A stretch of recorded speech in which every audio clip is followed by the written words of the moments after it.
എങ്ങനെയാണ് ഈ ഒരു സന്യാസ പരമ്പരയിലേക്ക് എത്തുന്നത്? 2001 യാദൃശ്ചികമായി സംഭവിക്കുന്ന 2001 പ്രയാഗ് കുംഭമേളയിലേക്ക് എത്തിപ്പെടുന്നതോട് കൂടിയിട്ടാണ് നമ്മൾ ഉത്തര ഭാരതത്തിലെ സന്യാസിമാരുടെ ഇടയിലേക്ക് വരുന്നത്.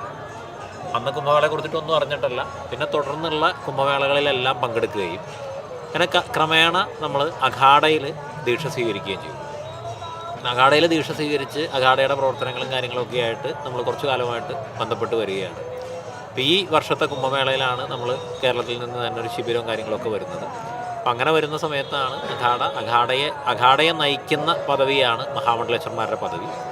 ആ മഹാമണ്ഡലേശ്വർ എന്ന് പറയുന്ന ഒരു പദവിയിലേക്ക് നമ്മളെ പരിഗണിക്കുന്നതും അതിൻ്റെ പട്ടാഭിഷേകം ഇന്ന് കഴിയുകയും ചെയ്യും.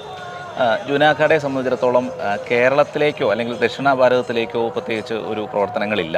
പൊതുവേ അഖാഡകൾ ഉത്തര ഭാരതത്തിലാണ് ഉള്ളത്. അപ്പോൾ കേരളത്തിൽ ഇങ്ങനെയൊരു സംവിധാനം, പ്രത്യേകിച്ചും കേരളത്തിൻ്റെ സ്വഭാവം അനുസരിച്ച് ഇങ്ങനൊരു സംവിധാനം ഉണ്ടാക്കാനും ഇനി മുന്നോട്ട് കൊണ്ടുപോകാനും എങ്ങനെ സാധിക്കുമെന്നാണ് കരുതുന്നത്? ഒന്ന്, നമ്മളെ സംബന്ധിച്ചിടത്തോളം ശ്രമിച്ചാൽ കേരളത്തിൽ എന്തും നടക്കും എന്നുള്ളൊരു അനുഭവമാണ് നമുക്കുള്ളത്. കാരണം ഇപ്പോൾ ഈ കുംഭമേളയെ സംബന്ധിച്ചിടത്തോളം ഈ ശിബിരത്തിൻ്റെ കാര്യം തന്നെയാണെങ്കിൽ മുമ്പൊക്കെയുള്ള കുംഭമേളകളിൽ ഒരു 100-200 പേരാണ് കേരളത്തിൽ നിന്ന് വന്നിരുന്നത്. അപ്പോൾ ഇത്തവണ നമ്മളിങ്ങനെ ഒരു ചെറിയ സംവിധാനമൊക്കെ ഒരുക്കുന്നതിൻ്റെ ഭാഗമായിട്ട് ചിലപ്പോൾ 1000 പേരോളം വന്നേക്കാം എന്നാണ് നമ്മൾ പ്രതീക്ഷിച്ചത്. പക്ഷേ ഇത്തവണ നമ്മുടെ ഈ ശിബിരത്തിൽ മാത്രം മേള തുടങ്ങി ഇത്രയും ദിവസമാകുമ്പോൾ ഒരു ദിവസവും ഒരു 100 പേരെങ്കിലും ഈ ശിബിരവുമായിട്ട് ബന്ധപ്പെടുന്നവരുണ്ട്. ഇവിടെ വലിയൊരു ശതമാനം ഇവിടെ താമസിക്കുന്നുണ്ട്. ഇവിടെ താമസിക്കാത്ത ആളുകൾ പോലും ഇവിടെ വരികയും നമ്മളെ കാണുകയും ഒക്കെ ചെയ്യുന്നുണ്ട്. ഇതിനും എത്രയോ ഇരട്ടി ആളുകൾ ഇവിടെ വന്നു പോകുന്നുണ്ടെന്ന് നമ്മൾ മനസ്സിലാക്കുന്നുണ്ട്. കാരണം ഇന്ന് തന്നെ ഇപ്പോൾ ഈ ശിബിരത്തിലുള്ള ഒരു അദ്ദേഹം പോയിരുന്ന 2 ബസ്സിൽ ആളുകൾ ഇവിടെ കേരളത്തിൽ നിന്ന് ബസ്സിൽ ഇവിടെ പോയി അവരെ കണ്ടു എന്ന് പറഞ്ഞു. അപ്പോൾ അങ്ങനെ വലിയൊരു പങ്കാളിത്തം ഈ ഒരു രീതിയിൽ നമ്മൾ കണക്കാക്കുകയാണെങ്കിൽ എന്തായാലും 100,000 ആളുകളിൽ കൂടുതൽ ഇത്തവണ കേരളത്തിൽ നിന്ന്, അത് കാനഡയിൽ നിന്ന് ഇവിടെ നേരിട്ട് വന്നു പോകുന്നത്. അപ്പോൾ 3 ദിവസം മുമ്പ് ഇവിടെ ശിബിരത്തിലുണ്ടായിരുന്ന അദ്ദേഹം UK-യിൽ നിന്നാണ് കുംഭമേളയ്ക്ക് വന്നത്. കാനഡയിൽ നിന്ന്, US-ൽ നിന്ന്, UK-യിൽ നിന്ന്, ഗൾഫിൽ നിന്ന് ഒരുപാട് പേര് ഇവിടെ വന്നു പോകുന്ന ആളുകളായിട്ടുണ്ട്.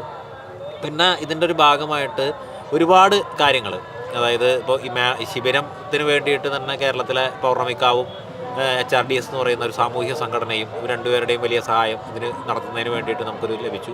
അതോടൊപ്പം തന്നെ ഒരു ആയുർവേദ ക്യാമ്പ് നമ്മൾ സന്യാസിമാർക്ക് വേണ്ടി നടത്തുന്നുണ്ട്. അത് SNA വൈദ്യശാല ഒരു മരുന്നുകളും പിന്നെ സ്വസ്തിക ഫൗണ്ടേഷൻ എന്ന് പറയുന്ന ഒറ്റപ്പാലത്ത് നിന്നുള്ള ആയുർവേദ ഹോസ്പിറ്റലും ഡോക്ടർമാരെയും അയച്ചു. അങ്ങനെ പല രീതിയിലുള്ള പങ്കാളിത്തം മേളയിൽ ഉണ്ടായെന്ന് വരുന്നുണ്ട്.